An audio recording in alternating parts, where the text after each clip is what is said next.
Assalamualaikum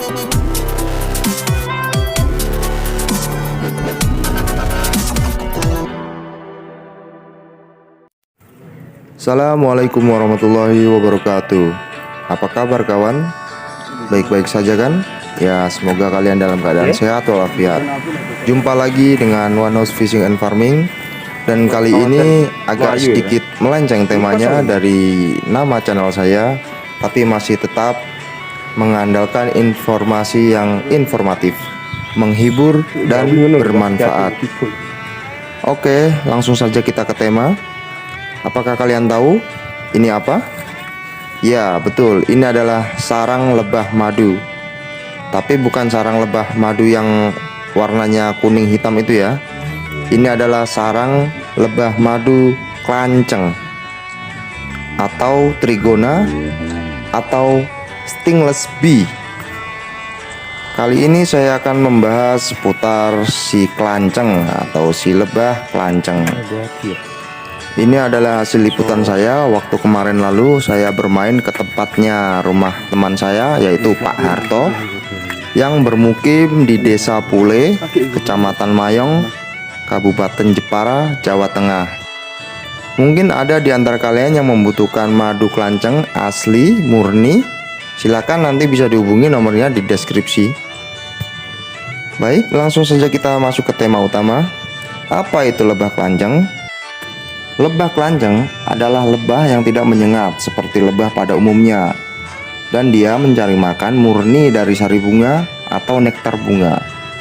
Dia tidak bisa diberi makan buatan seperti lebah madu atau lebah apis atau lebah sengat yang warnanya belang-belang kuning hitam itu ya, yang bisa diberi makan air gula untuk memproduksi madu.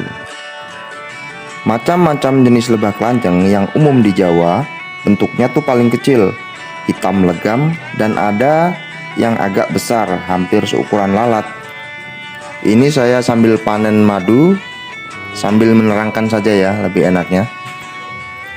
Radius pencarian makanannya itu sekitar 200 meter hingga 500 meter. Produksi madunya lebih sedikit dibanding lebah madu atau lebah apis. Untuk madunya, ini bukan obat, tapi bisa mengobati.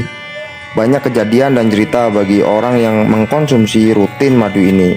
Contoh kasus asam lambung, darah tinggi, susah memiliki keturunan, dan lain-lain. Cukup mengkonsumsi rutin 2 kali sehari, pagi dan menjelang tidur 1 sendok makan. Jenis makanan yang disukai klanceng adalah vegetasi yang memiliki bunga-bungaan. Dia mengambil nektarnya dan bipolennya dari benang sari dan putik sari dari bunga itu. Manfaat lebah madu klanceng diantaranya, bagi Anda yang mengalami insomnia atau susah tidur, dengan mengkonsumsi madu klanceng ini bisa membantu tidur nyenyak, karena dalam kandungan madu ini mengandung hormon yang membuat rileks. Manfaat selanjutnya dapat menurunkan tekanan darah bagi penderita hipertensi. Ini sangat bagus jika dikonsumsi malam hari sebelum tidur. Lalu meningkatkan sistem kekebalan tubuh atau imunitas bisa menjadi tinggi, karena madu klanceng mengandung antioksidan tinggi dan antibakteri. Manfaat selanjutnya dapat membakar lemak lebih cepat. Saat dikonsumsi dapat meningkatkan metabolisme yang dapat menghasilkan efek termogenik pada tubuh, yang membuat meningkatkan sirkulasi pada suhu tubuh sehingga dapat membantu membakar lemak tanpa banyak usaha.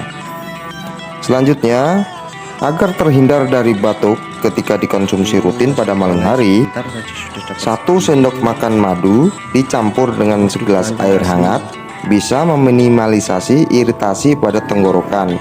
Bagi perokok sangat cocok nih kayaknya. Juga merupakan antibiotik yang baik yang dapat melawan bakteri apapun yang ada di tenggorokan. Manfaat selanjutnya adalah anti-aging atau anti penuaan dari dalam.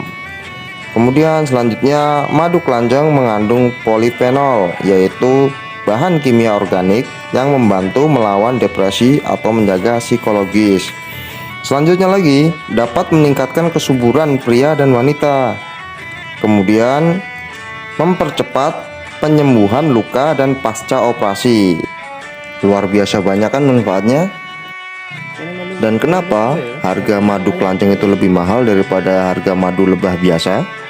Karena jika memang itu adalah madu kelanceng asli atau murni, khasiatnya insya Allah luar biasa.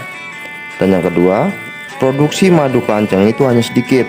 Satu koloni mungkin sekitar 60 mili hingga 100 mili hasil madunya, tapi tergantung juga dari tempat kotak stup koloni itu. Itu pun juga harus menunggu 3 hingga 4 bulan baru bisa panen.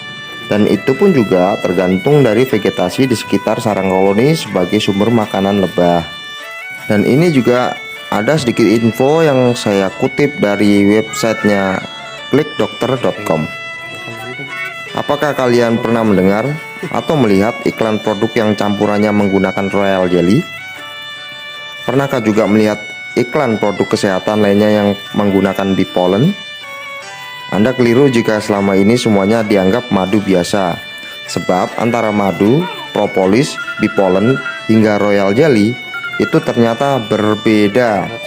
Apa perbedaannya? Baik madu, royal jelly, propolis, maupun bee pollen, semuanya memang produk dari perlebahan. Namun asal dan karakteristik mereka itu berbeda. Biar nggak bingung lagi, inilah perbedaan keempat bahan alami tersebut. Yang pertama itu madu. Ketika serbuk sari dan nektar bunga sudah bercampur dengan enzim pencernaan lebah, itu akan menghasilkan madu.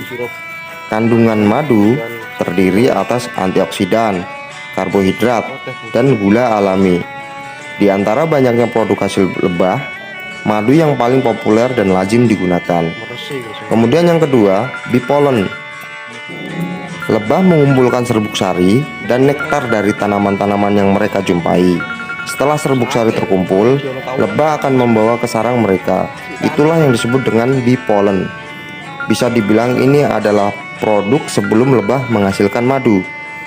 Kandungan bee pollen antara lain protein, vitamin, mineral, karbohidrat, asam lemak, dan kaya akan antioksidan. Bee pollen sangat baik untuk meningkatkan sel darah merah dan menurunkan tingkat stres jika rutin dikonsumsi manusia. Yang ketiga adalah propolis. Propolis terbentuk dari beeswax atau lilin lebah, kotoran lebah, dan getah pohon. Biasanya berfungsi sebagai lem atau pelapis ketika lebah membuat sarang. Meski begitu, bahan alami ini bisa memberikan manfaat buat kesehatan manusia. Sebab kandungan propolis diperkaya oleh berbagai mineral dan vitamin. Sebanyak 16 asam amino ada di dalamnya. Beberapa penelitian sudah melaporkan bahwa propolis dapat mengatasi herpes dan infeksi saluran pernapasan atas. Dan yang terakhir adalah royal jelly. Merupakan sekresi susu yang dihasilkan oleh lebah madu pekerja. Cairan berwarna putih kental ini sebenarnya menjadi makanan utama ratu. Sebanyak 70% komposisinya adalah air gula, garam, asam amino, dan vitamin. Orang-orang biasanya memanfaatkan bahan alami tersebut sebagai obat untuk meredakan gejala pramenstruasi dan menurunkan kolesterol jahat. Nah, itulah beberapa manfaat dari madu kelanceng. Di tempatnya Pak Harto ini, dia khusus beternak lebah kelanceng dari bambu. Dia punya tim khusus sendiri dalam pencarian lebah madu kelanceng. Dan ini adalah madu yang kita dapat setelah proses pemanenan tadi, kemudian proses pemerasan. Padahal tadi kita ngambil sebagian saja ya, tidak semuanya. Terus cuil aja. Satu stop itu tadi ada 2 sekat banyak, bro. dan ini hanya sebagian dari madu yang ada di dalam stop itu kita ambil. Setelah kita peras hasilnya lumayan banyak nih, padahal mantap sekali, asli murni. Jadi ada beberapa yang belum dipindah ke tempat kotak atau stup. Ini masih ori di dalam bambu, belum sempat pindah, dibiarkan begitu saja. Karena sangat mudah dalam perawatannya, kita hanya menyediakan vegetasi bunga-bungaan sebagai makanan dari lebah kelanceng itu. Sisi propolis sih. Apa? Ini adalah propolis kelanceng. Nih, propolis Dimana kelanceng. sisa dari pemerasan tadi menyisakan gumpalan seperti ini. Ini juga masih bisa dimakan seperti permen ya, dihisap-hisap Enak ya. seperti itu.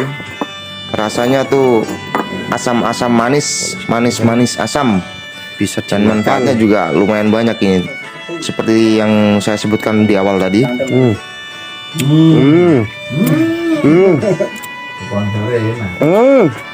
Rasanya kayak madu.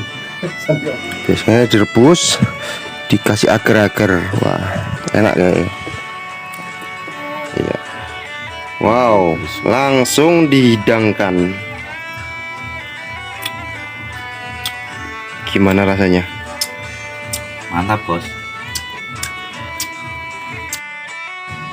Jika ada dari kalian yang berminat untuk beternak lebah madu kelanceng, tidak ada salahnya untuk mencobanya karena manfaatnya sangat luar biasa.